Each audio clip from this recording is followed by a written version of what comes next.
नमस्ते, मैं अलका ठाकुर हूं और आप सभी का अलका मेडिकल क्लासेस में स्वागत है। तो आज हम क्या बात करेंगे? आज हम बात करने वाले हैं अजवाइन के बारे में और इसकी तासीर गर्म होती है। आपने किचन में देखा होगा इसको, जब मम्मी पूरी बनाती है तो क्या बोलती है, बेटा आटा में थोड़ा सा अजवाइन और नमक डाल लेना ताकि आपको गैस ना बने। तो मम्मी तो बहुत ज़्यादा स्मार्ट है, मम्मी को पता है, लेकिन आपको पता है?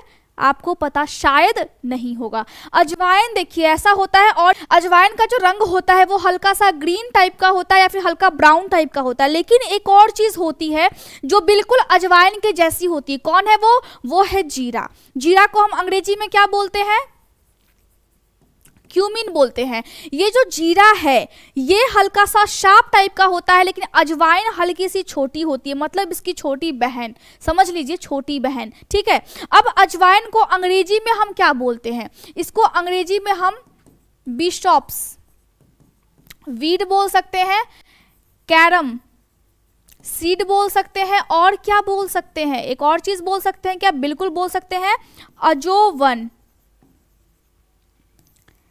कैरेवे बोल सकते हैं। तीनों चीज हम इसको बोल सकते हैं। तो स्पेलिंग भी याद रखना है, साथ में नाम भी याद रखना है।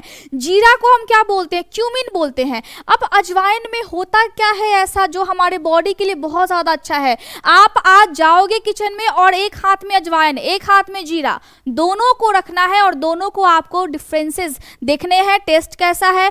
अजवाइन का टेस्ट हल्का सा कड़वा टाइप का आपको फील होगा, और जो जीरा है वो सब्जी में डलती है, छौंक लगाने के लिए हम उसका उपयोग करते हैं, वो भी हमारे बॉडी के लिए बहुत अच्छा है, आपको मैंने बताया था। अब अजवाइन का साइंटिफिक नेम क्या है? आपका साइंटिफिक नेम क्या है? आपका डॉक्यूमेंट वाला नेम ही आपका साइंटिफिक नेम है। जैसे आपका दो नाम है वैसे इसका ही दो नाम है। तो यहाँ पे ट्रैकिस्पर्मम एमाई होता है इसका साइंटिफिक नेम। अब यहाँ पे इसके अलावा और कौन कौन सी चीजें होती है? इसके अलावा इसमें क्या पाया जाता है? थाइमोल पाया जाता है। थाइमोल क्या करता है? हमारे बॉडी में हर जगह इन्फेक्शन हो जाता है, आपके आंख में, आपके दिमाग में, आपके स्किन पे रैशेस हो जाते हैं। साथ में क्या होता है? आपके लंग्स में, आपके हार्ट में, आपके दांत में कीड़ा लग जाता है, आपके लीवर में, आपके स्टमक में प्रॉब्लम होती है। कॉन्स्टिपेशन की प्रॉब्लम किसको नहीं है? आप बताइए, सबको ये प्रॉब्लम है। क्यों है? क्योंकि आपका खान पान ऐसा सही से नहीं है, आपके इंटेस्टाइन में प्रॉब्लम होती है, खाते हैं लगता नहीं है, माल एब्जॉर्प्शन की प्रॉब्लम होती है, जो कि मैंने आपको पिछले वाले लेक्चर्स में समझाया था। अब आपको याद रखना है, नोट्स मैंने आपको दिए थे, अब मैं आपसे पूछूंगी आपने बनाए या फिर नहीं, मैं ग्रुप में पूछूंगी। अभी मैं आपको बता देती हूँ कि ये क्या क्या चीज़ें हैं। अब देखिए, जीरा और अजवाइन दोनों में आपको फर्क समझ में आ गया। मम्मी बहुत ज़्यादा स्मार्ट है, लेकिन आप हो क्या? आपको पता नहीं है, इसीलिए आपके नखरे बहुत ज़्यादा हैं। इसके अलावा अगर हम देखें तो अजवाइन हमारे बॉडी के लिए क्या क्या चीज़ें करती है? अजवाइन आपकी बॉडी में प्रेजेंट सभी चीज़ों को मेंटेन करती है, आपके बॉडी में गैस को बनने नहीं देती है। साथ में आपके बॉडी में अगर कोई एलर्जी होने की संभावना हो तो उसको भी खत्म कर देती है। इसमें कार्बाक्रोल होता है जो क्या होता है? जो खाने को फ्लेवर देता है। हम जाते हैं घर में और दूर से ही हमें खुशबू आती है, मम्मी आज कुछ अच्छा बना रही होगी। तो खुशबू कैसे आ रही है? मम्मी ने डाला है अजवाइन पूरी में, इसीलिए वहां से खुशबू आ रही है, क्योंकि उसमें कार्बाक्रोल मिलाया हुआ है। इसमें नेचुरली केमिकल कंपाउंड है, अजवाइन है मतलब कार्बाक्रोल उसमें है, और जिससे आपको सुगंध आ गई, दूर से ही आ गई, आपने घर में एंट्री नहीं ली लेकिन दूर से ही सुगंध आ गई कि अच्छा घर में कुछ तो बन रहा है, मतलब मम्मी का मूड अच्छा है। इसमें प्रोटीन होता है, कैल्शियम होता है, सोडियम होता है, राइबोफ्लेविन होता है, थाइमिन, सैपोनिन, कैरोटीन और टेनिन भी होता है। अब यहाँ पे राइबोफ्लेविन, थाइमिन, सेपोनिन, कैरोटीन और टेनिन क्या है? एंटीऑक्सीडेंट है। ये क्या करेगी? ये आपके बॉडी में मौजूद फ्री रेडिकल्स को खत्म करती है। ये जो फ्री रेडिकल्स है ये आपके बॉडी में डिजीज को पैदा करते हैं। अब आपका बॉडी अजवाइन खाने के बाद बहुत स्ट्रांग हो जाएगा। क्यों? क्योंकि हमारे बॉडी ने बनाया है एंटीबॉडी, जो कि अजवाइन खाने के बाद बहुत स्ट्रांग है। हम हेल्दी चीज को खाते हैं तो हमारा एंटीबॉडी स्ट्रांग होता है, अगर हम हेल्दी चीज को नहीं खाते हैं तो हमारा एंटीबॉडी वीक होता है। तो जब एंटीबॉडी स्ट्रांग होगा मतलब हमारी जो इम्यूनिटी है वो भी स्ट्रांग होगी, लेकिन जब एंटीबॉडी वीक होगा तो हमारी जो इम्यूनिटी है वो भी फिर वीक हो जाएगी। इम्यूनिटी को अच्छा होना चाहिए। कोरोना में हमने यही सीखा है कि हमारा जो रोग प्रतिरोधक क्षमता है वो स्ट्रांग होना चाहिए। दवाई से भी ज़्यादा इंपॉर्टेंट है कि हम खुद स्ट्रांग रहे ताकि हम आसानी से रोगों को टैकल कर सके, उससे लड़ सके। अब बहुत लोगों को दिक्कत क्या है कि उनको IBS डी की समस्या है, इन्फ्लामेटरी बाउल डिजीज, किसी को अल्सरेटिव कोलाइटिस है जिसमें आपके आंत में अल्सर हो जाता है, मुंह में छाला होता है वैसे ही आंत में अल्सर होता है, और जब आपके आंत में अल्सर होता है कब्ज होगा, आपके पेट में मरोड़ होगा, मल से स्टूल से आपको खून आएगा, खाना सही से नहीं पचेगा, बॉडी में खाना नहीं लगेगा, आपको दिक्कत होगी, खून की कमी होगी, बॉडी में पोषण तत्व की कमी होगी, पोषक तत्व मतलब माल न्यूट्रिशन से आप ग्रसित हो जाएंगे। दुनिया में बहुत लोग माल न्यूट्रिशन से ग्रसित है। अगर हम देखें हमारे भारत में ही तो बहुत बच्चे ऐसे हैं जिनके पास खाने के लिए नहीं है, वो मिट्टी खा लेते हैं। तो जब बच्चा मिट्टी खाता है तो मिट्टी खाने की हैबिट को हम अजवाइन से छुड़ा सकते हैं। बच्चे को 3 बार काला नमक के साथ अजवाइन को भून करके देना है और छोटे चम्मच से आधा चम्मच 3 टाइम उसको देना है। मिट्टी खाने की हैबिट खत्म हो जाएगी। लेकिन हमारा जो इंडिया है वो पूरे कंट्री में यानी कि पूरे वर्ल्ड में यानी कि 121 जो कंट्री अभी है उसमें 107वें रैंक पे है माल न्यूट्रिशन में।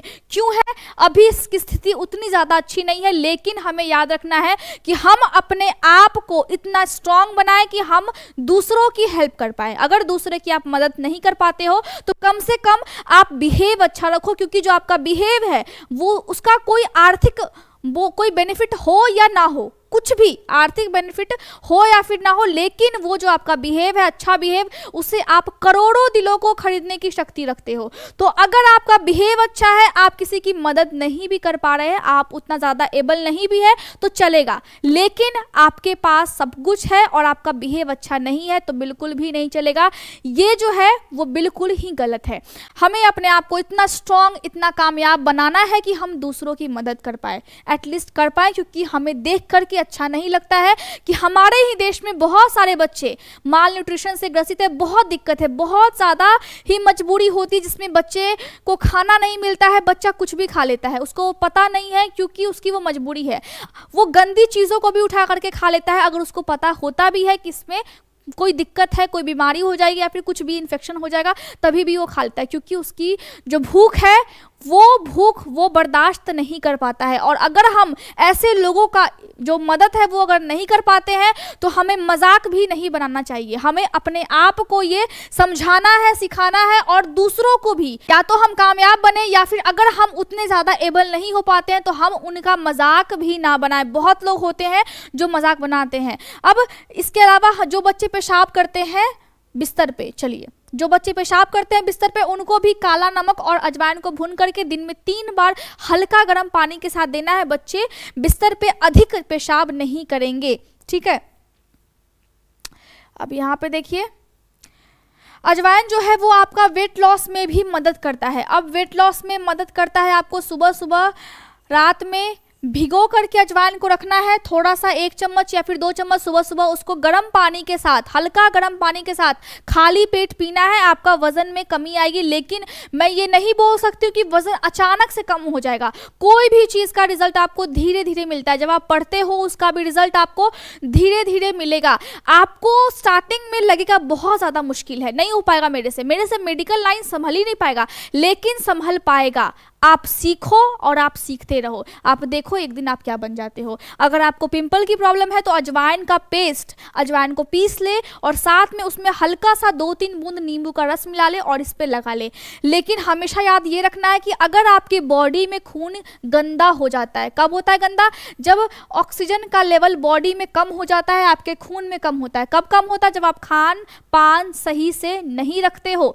जब आप रेस्टोरेंट से खाना मंगवा करके खाएंगे, मजे से आपने खाया तो सही है, लेकिन आपकी बॉडी में जो न्यूट्रिशन है वो आपको मिला ही नहीं, तो क्या होगा? आपका बॉडी धीरे धीरे करके वीक होता है, और जब वीक होता है तो उस टाइम में माल न्यूट्रिशन की कंडीशन होती है और खून की कमी होती है।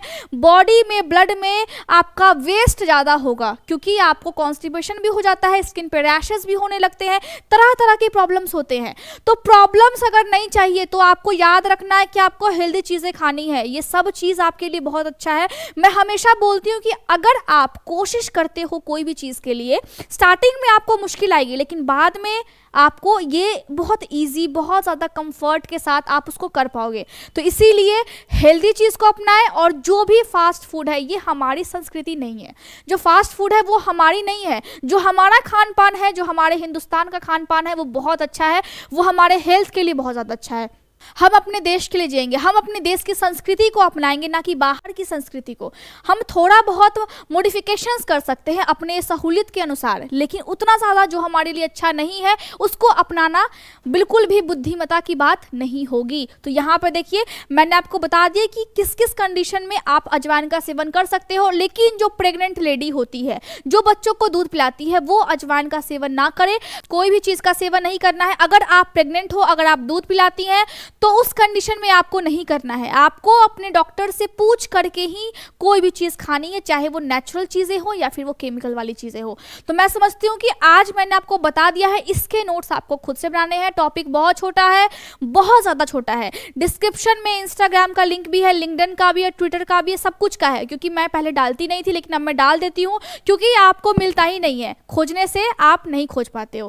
पहले वाले कॉमेंट में टेलीग्राम का लिंक होता है, आप उस पर जाकर के ग्रुप को ज्वाइन कर सकते हो। जितना मन में सवाल आए उतना आप पूछ सकते हो, लेकिन क्वेश्चन जो है आपका वो लॉजिकल होना चाहिए। इंस्टाग्राम पे आप पूछ सकते हो, आप ईमेल भी कर सकते हैं, डिस्क्रिप्शन में सारे लिंक है, आप जा करके कहीं पे भी डाउट पूछ सकते हो, मैं आपको रिप्लाई करूंगी।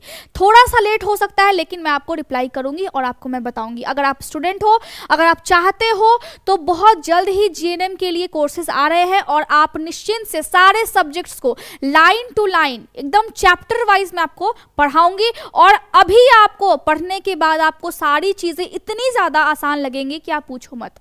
आपको फिर मजा आएगा, आपको फिर अच्छा लगेगा, आपको स्टडी अच्छी लगने लगेगी, इतनी मैं आपको गारंटी देती हूँ। तो आज का लेक्चर मैंने आपको बता दिया। Thank you so much. अब आपको क्या करने हैं, नोट्स बनाने हैं।